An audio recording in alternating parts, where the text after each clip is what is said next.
Merci, Monsieur le Président, Monsieur le Directeur, chers amis, chers auditeurs.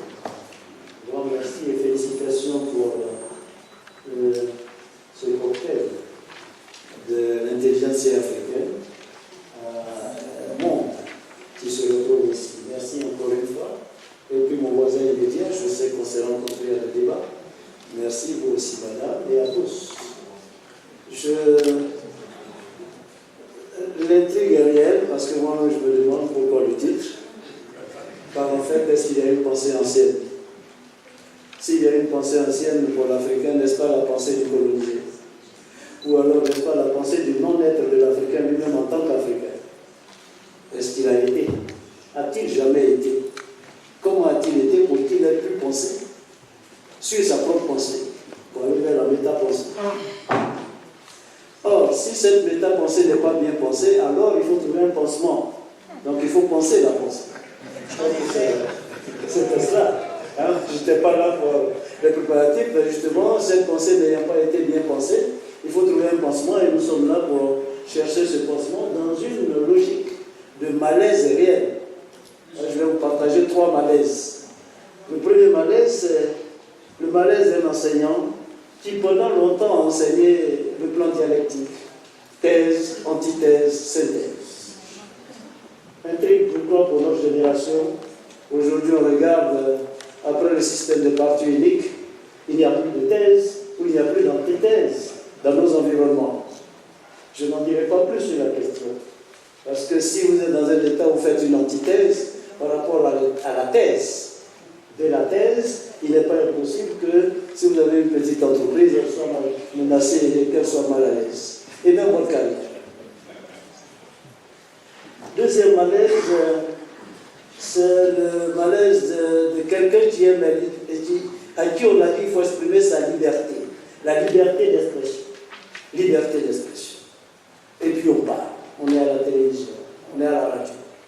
Et puis à peine sortant de là, quel autre malaise vient s'imposer à vous. Deuxième malaise. Troisième malaise, malaise social. Si je leur dis d'aller à l'école des Blancs, dit Cheikh Hamidou Kane, dans l'aventure Hamidou, ils iront en masse. Apprenant, ils oublieront aussi. Ce qu'ils apprendront vaut-il ce qu'ils oublieront? Et nous y sommes. Nous y sommes, c'est un malaise que je partage et que je voudrais partager avec l'ensemble de l'intelligentsia ici réunie, car en fait, en écoutant, en nous voyant voyager, qu'est-ce que nous sommes en train de faire? Je pensais à un mouvement qu'on appellerait le mouvement du comeback to the native village. Mais pas un village réel, un village idéal, un village école. Mais est-ce qu'il s'agit d'un retour ou d'un recours?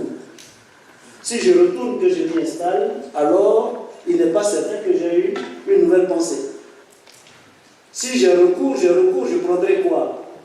Ce qui a été fétichisé, faut-il dédiaboliser ce que nous avons? Et tout cela, nous y sommes. Diplomatie coutumière, quelle diplomatie? Pour quel schéma de communication? Quand pendant des années j'ai enseigné le schéma de Jacobson, émetteur-récepteur, en oubliant qu'en Afrique ce schéma ne fonctionne pas. Qu'en fait, il y a un émetteur prime, qui tamise le discours, qui renvoie à un récepteur prime, qui à son tour tamise le discours pour envoyer à un récepteur réel, souvent absent, qui cite la logique des ancêtres et des anciens. Donc la poétisation et la symbolisation. À titre d'exemple, je dirais, pour aller demander quelqu'un en mariage, je dirais, bon, on a vu depuis quelque temps, notre petite fleur vient se poser derrière votre jardin. Voilà pourquoi nous sommes là. Et c'est ça, la première nouvelle.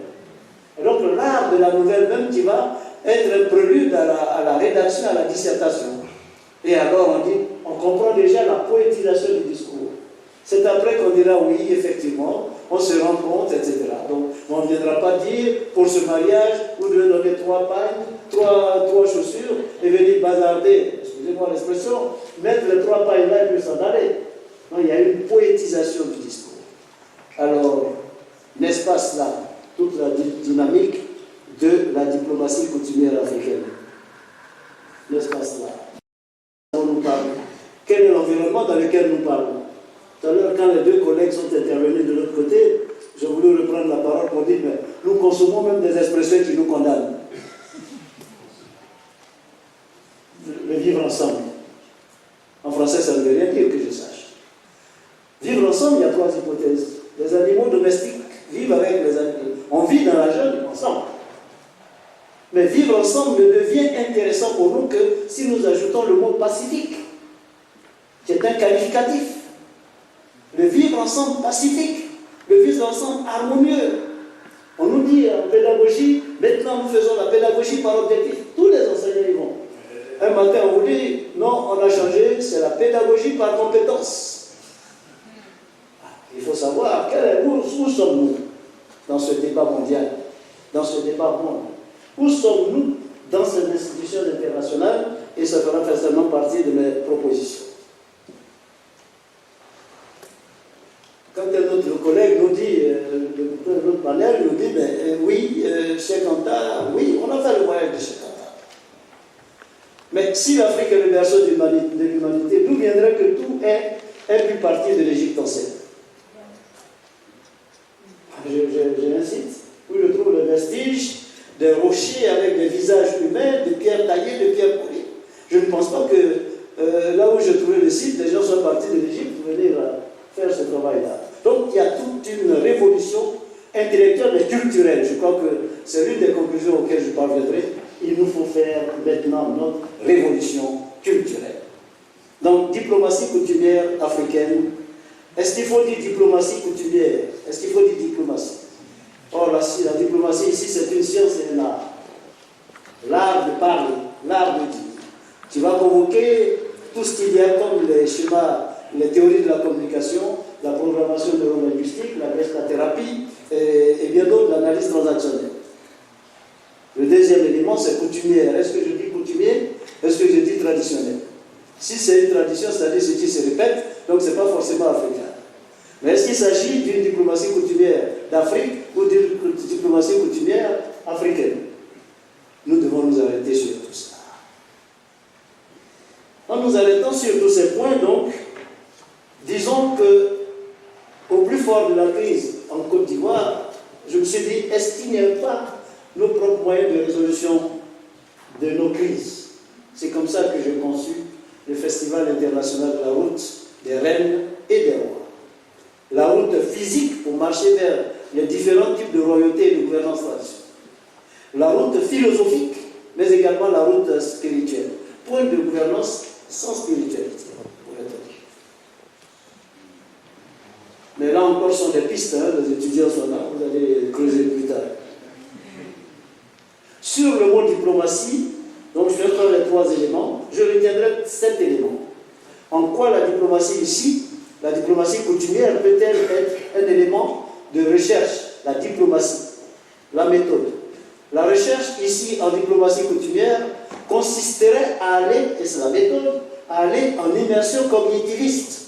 C'est-à-dire qu'il faut se noyer dans l'environnement où se trouve le conflit pour non seulement déceler, repérer les causes et les conséquences, mais pour sentir la mystique du conflit, du principe de la mystique du conflit. Tant qu'on n'a pas perçu le nœud caché, et tant qu'on n'a pas identifié la personne porteuse du conflit, le conflit ne pourra jamais se résoudre, et alors on enverra les délégations de toutes les Nations Unies le matin, et d'autres délégations l'après-midi de l'Union africaine, la 3e délégation peut-être la toute première, la CEMAC ou la CEDEAO, et ainsi de suite. On sort de l'argent pour là où on devrait pouvoir aller intervenir dans une école, dans un village quelque part. Si je leur dis d'aller à l'école des Blancs, ils iront en masse. Mais apprenant, ils oublieront aussi. Ce qu'ils apprendront, vaut-il ce qu'ils oublieront? Est-ce que nous avons appris cela? Est-ce que nous avons enseigné l'Afrique à l'Afrique? Du principe de l'Afrique-Afrique, parce qu'on est fatigué aussi. De l'autre Afrique-Afrique, Afrique-Autre. Il est maintenant question, quand je parle du come back to the native village, il est question pour nous d'effectuer ce voyage. C'est le voyage le plus long et le plus périlleux. Le voyage de l'Afrique-Afrique. Vous savez, quand je porte le pain comme ça, les gens me demandent dans l'avion, vous n'avez pas froid? Je dis, ça c'est mon problème. J'ai un travail à faire.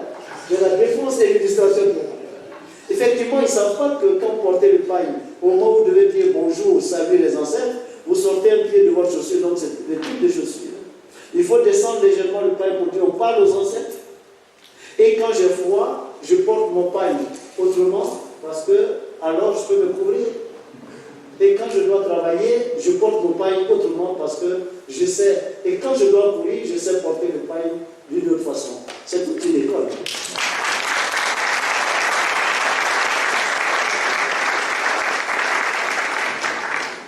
C'est toute une école et je pense que l'immersion cognitiviste, je me suis retrouvé à Mbaïki, à Boda, à Boganogam, pour aller expérimenter la théorie de la diplomatie coutumière à Bandi.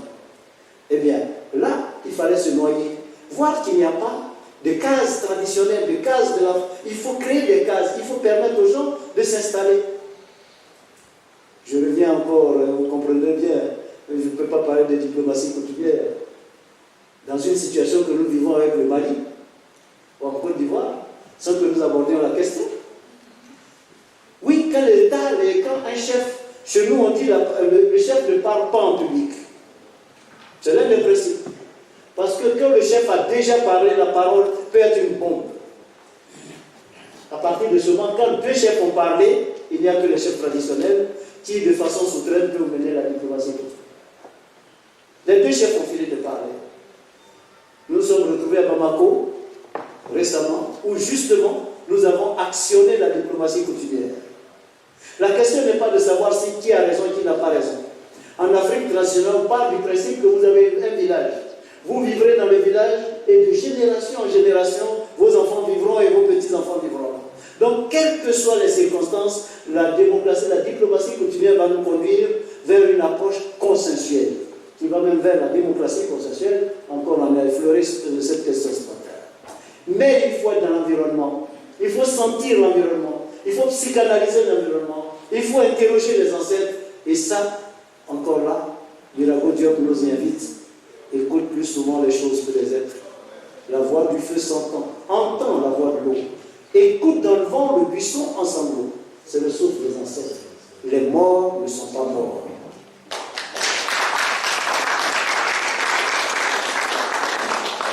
Voilà donc pourquoi mes yeux sont rouges de la recherche permanente de notre Afrique pour pouvoir l'enseigner, cette Afrique-là. Ce n'est pas évident. Et là, une rencontre comme celle-là que vous imaginez, que vous organisez, Monsieur le Président, Monsieur le Secrétaire Général, c'est une grande fête pour nous et il faut féliciter les autorités politiques parce que là, on sent aussi qu'il y a une volonté politique parce qu'il n'y aurait pas eu de volonté politique de toutes ces personnalités ne se seraient pas retrouvées ici. Une félicitation. Donc la méthode elle est claire, c'est l'immersionnisme cognitiviste. Je ne peux pas aller régler un problème à Boda où il y a une fracture entre un quartier, le quartier musulman et les Sénégal, anti-Baraka, etc. Si je ne passe pas une nuit d'un côté, une autre nuit de l'autre côté, pour sentir, entendre et vivre les réalités, pour faire des suggestions. C'est ce que j'ai fait. Peu importe là où on peut dormir. Mais c'est ce que j'ai fait également avec l'Organisation des Nations Unies pendant toute la crise en Côte d'Ivoire pour former les chefs traditionnels. Et le concept de la diplomatie coutumière sort de la CELEM. C'est l'une des théories que j'ai énoncées à la suite de tout cela. La formation des chefs des autorités coutumières. Mais c'est leur école.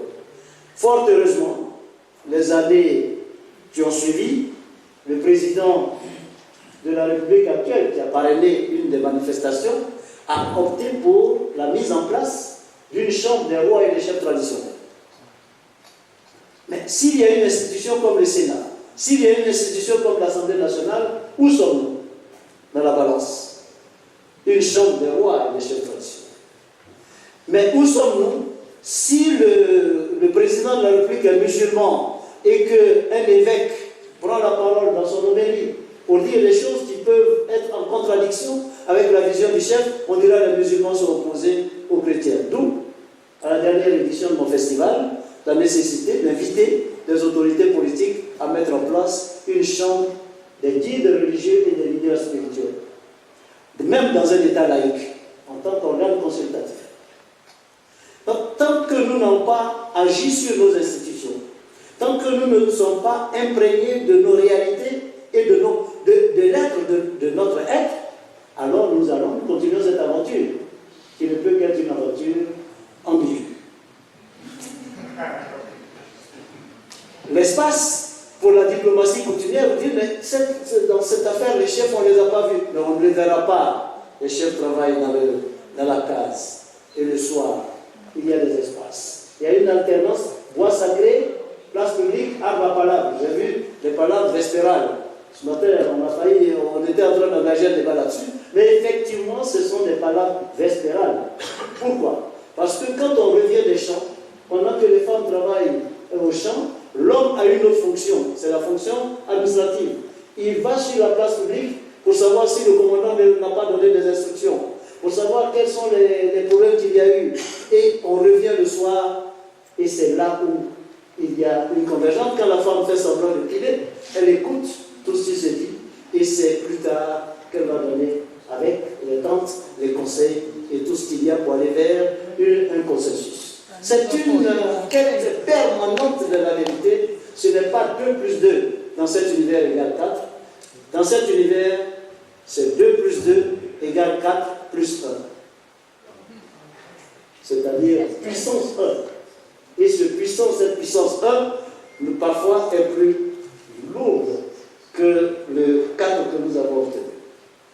S'agissant de la géogouvernance, je n'interviendrai pas là-dessus parce que j'ai lu avec beaucoup de bonheur le texte sur le gouvernement fédéral. Mais comment déethniciser les régions si nous voulons aller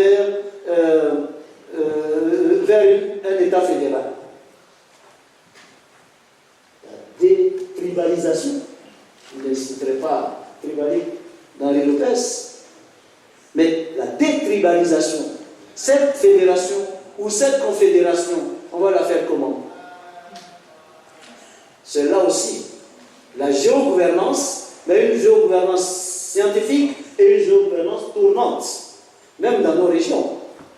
J'imagine fort bien qu'on peut envisager, pour la chefferie traditionnelle en tout cas, c'est l'une des propositions que nous sommes en train de faire, que si la chefferie traditionnelle a un secrétaire général ou un secrétaire exécutif, étant donné qu'il y a 4 ou 5 grandes régions, que la chefferie soit tournante et qu'un chef ne vienne pas confisquer l'autorité traditionnelle pendant 5 ans ou 6 ans ou 7 ans. Mais ça encore, ce sont des hypothèses d'école. Et enfin, l'université nouvelle. L'université nouvelle, c'est quoi? Mais nous y sommes là, nous sommes à l'université nouvelle. Ici, je pense que l'une de nos résolutions serait d'aller vers la mise en place d'un haut conseil scientifique qui va siéger comme organe consultatif à l'Union africaine et dont les démembrements siégeront dans nos organisations régionales. Je pense que peut-être à ce moment-là, la diplomatie académique va orienter, agir. Si et seulement si les enseignants qui y sont ne viennent pas terminer, comme nous, leur carrière en étant de simples conseillers, puissants ou non, mais assistés dans un ministère où parfois on n'a vraiment pas besoin d'eux parce qu'un conseiller n'est qu'un conseiller. Je viens de mettre également en place, et avant cette rencontre, la chaire de la diplomatie coutumière africaine, avec le master qu'on va lancer, pour aller vers le schéma de métacommunication. Enseigner l'Afrique à l'Afrique, c'est de cela qu'il s'agit quand je parle de ces questions. Mais il y a également des théories. La théorie de l'élégance langagière. Si nous ne savons pas nous parler, alors peine perdue pour les maçons. La théorie des 5 vérités. Est-ce que lorsque nous partons résoudre, mais tout ça, ce sont des déductions, je viens conclure, ce sont des éléments qui sortent de la chambre, pas de la chambre, de la chefferie, de nos chefferies. 2 ou 3 fois déjà, je suis venu à Boxon, à ECK pour ces rencontres-là. Et le professeur, on nous a tous. On se connaît un tout petit peu depuis un certain temps parce qu'on est animé par les mêmes malaises. Les mêmes malaises. Et donc nous cherchons des solutions. Parmi ces solutions, on a pu vérifier qu'en Afrique traditionnelle, dans cet environnement, il y a la théorie que j'appelle la théorie des 5 vérités. La vérité intérieure, si je me mens à moi-même, c'est certain que je vais avoir des ennuis. Et c'est nous qui nous mentons à nous-mêmes parfois. Les jeunes gens, il y a un conflit, mais vous, ils vous ont attaqué, vous ne faites rien, mais allez les abattre. La vérité intérieure, ça on ne dit pas. La deuxième vérité, c'est la vérité scientifique. 2 plus 2 égale 4. La troisième, c'est la vérité historique. Historiquement, nos parents ont vécu à tel endroit, la question foncière. Si aujourd'hui ça doit aller à tel endroit, il faut un consensus, il faut négocier. La quatrième vérité, c'est la vérité divine. Si Dieu physiquement avait été là, quelle aurait été sa vérité? Et on termine par la vérité de Dieu, c'est conforme, ou du moins la vérité scientifique est conforme à la vérité divine. Alors il faut aller vers une vérité consensuelle, conjoncturelle. Pour l'heure, nous sommes à cet endroit. Le Mali et la Côte d'Ivoire, c'est la même frontière. Le Mali et la Côte d'Ivoire, c'est l'interaction. C'est tout ça. Vous ne pouvez pas, à partir de ce moment, comme nous savons que de génération en génération, nous allons vivre là, il n'y a qu'une seule solution, aller vers une vérité consensuelle pour sortir de là où nous sommes. Que conclure?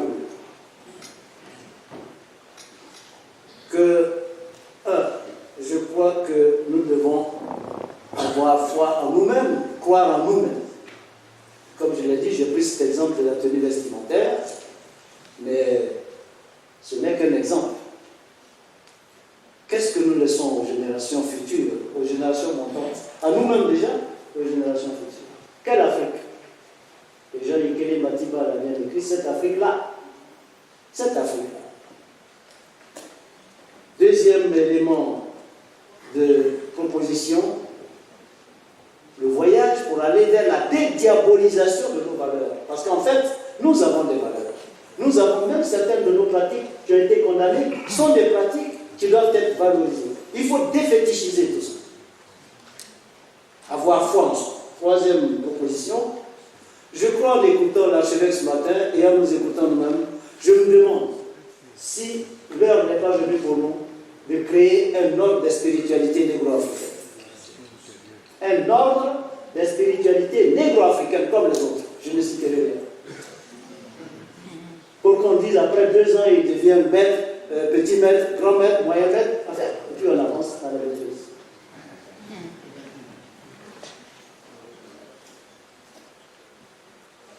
Et puis, Monsieur le Président, Monsieur le Secrétaire général, là vous avez commencé, on va vous inviter encore à poursuivre. Il me semble qu'un forum comme cela, logé dans un festival panafricain des arts et civilisation, nous édifierait grandement et nous serons en train d'effectuer publiquement, parce que quelqu'un nous l'a dit, combien d'étudiants peuvent venir ici? Combien de personnes s'approprieraient cela? Par contre, dans le cadre d'un festival qui émanerait de toutes les régions, un festival des arts, des lettres, des civilisations, où on montrerait tout cela, où on scénariserait tout cela, où Nollywood nous présenterait certaines réalités, alors à ce moment-là, l'Afrique s'éveillera. Je ne vous dirai pas comme Alain Perfit, quand la Chine s'éveillera, elle s'est éveillée. Mais quand l'Afrique se lèvera, tout le monde sera debout, ou peut-être couché. C'est sûr.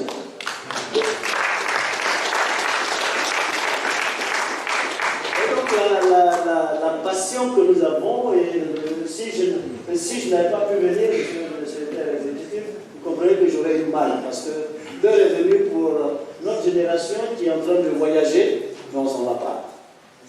Qui est en train de voyager, il est bon que de temps en temps, au pied de l'arbre à palabre, parce que le règlement des conflits, c'est également la case, le bois sacré et la place publique en alternance. Mais quand vous sortez de la place publique, du bois sacré, il y a une sélection. Il y a des éléments qu'on peut dire comme dans un jury. Dans un jury de soutenance, ou du moins dans un jury de bac, on peut faire passer un étudiant qui a 9, lui permettre d'avoir le bac, et faire échouer un autre qui a 10. Pourquoi? Parce que si dans certaines matières spécifiques, la moyenne est forte, et quand l'orientant, ou du moins en l'orientant, il peut faire carrière, il se différera d'un autre étudiant qui volera à basse altitude dans toutes les moyens. À ce moment-là, le jury est souverain et décide que cet étudiant passe. Mais quand on en a décidé, on ne va pas sur la place publique pour dire oui, ce qu'on a dit là-bas, les chefs d'État ont dit, d'autres ont dit, mais je ne suis pas d'accord. Je crois que, chers collègues, chers amis, la fête est belle. Je vous remercie de m'avoir attendu.